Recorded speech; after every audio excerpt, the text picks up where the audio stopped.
President Ranil Wickremesinghe stressed the imperative need for radical economic restructuring to ensure sustainability of the country's economy.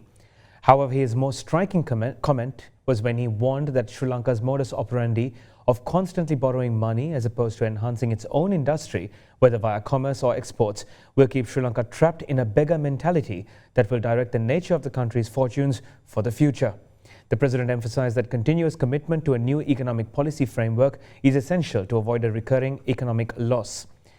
Delivering the keynote at the 2023 Economic Summit, he questioned whether transformative measures taken could be labelled as mere reforms, asserting that the changes implemented were more accurately described as a radical restructure with no possibility of reversal.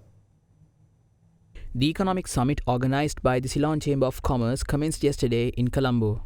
Delivering the keynote address of the summit, President Ranil Wickremesinghe, who laid out the developments of the debt restructuring program, emphasized the necessity of adhering to the agreed-upon framework, stressing that deviation could lead to adverse consequences with creditors.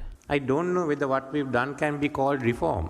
This is not reform. It's a restructuring and a radical restructuring, and there's no going back. What is taking place now is something that can't be turned back. We've got to work within this new policy frame. We have made significant progress in the efforts to restructure its debt in order to restore debt sustainability. The government, along with its financial and legal advisors, have been engaged in good faith negotiations with all its creditors over the last several months. All creditor groups have been very cooperative and constructive in their engagement with us. With regard to the official creditors, Sri Lanka engaged in negotiations with the official creditor committee and in parallel with China Exim Bank. Contrary to many expectations, Sri Lanka has been able to successfully navigate this process. With this, we expect that the IMF board will be in a position to conclude the first review of Sri Lanka's EFF program within the month of December. We are mainly relying on a long-term extension of the debt. But what does this mean? The economic principles on which we will operate for the future is what has gone into this net negotiation. If we go away from it,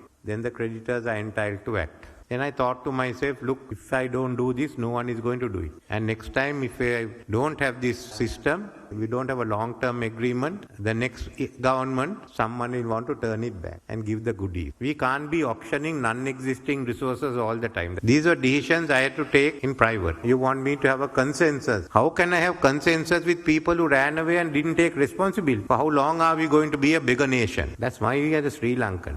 Are we going to be beggars, going and asking other people to help us out each time because we didn't do our maths correctly, because we are not willing to export, because we are not willing to be competitive? So we are asking other people, other countries to give their taxpayers money because we had it wrong. You can't go on like this. For us, this is the last chance. Either we've got to take it or bust it. With this framework, we are entering into a new political era also. Everyone has to make their policies within it. If they are going to break it, they must tell the country. I can give it to you in writing. If you go on like this, you will have another crisis within 10 years, maybe earlier. We are having free trade agreements, which means in the next 5 to 15 years, tariffs will have to be adjusted and that will have to be downward. Because we have seen previously also when elections are announced, elections are conducted, these directions change. So I know you mentioned that. I thought I'll leave that remark to you to answer that question in the usual You should way. ask Dr. Harsha. No, we have this on ground. This is the agreement. Do you agree or not? That's all. If you don't agree, you tell the country. So most will fall in line with the agreement, I think. There will be a few who will.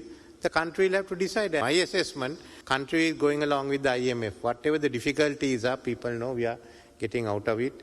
And situation is slightly better than earlier. No one is saying it's that good. But they know that there's hope at the end of the tunnel.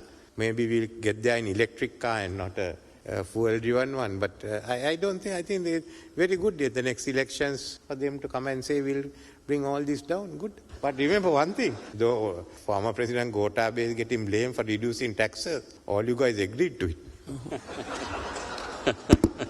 I never expected that from you. I didn't expect that answer anyway.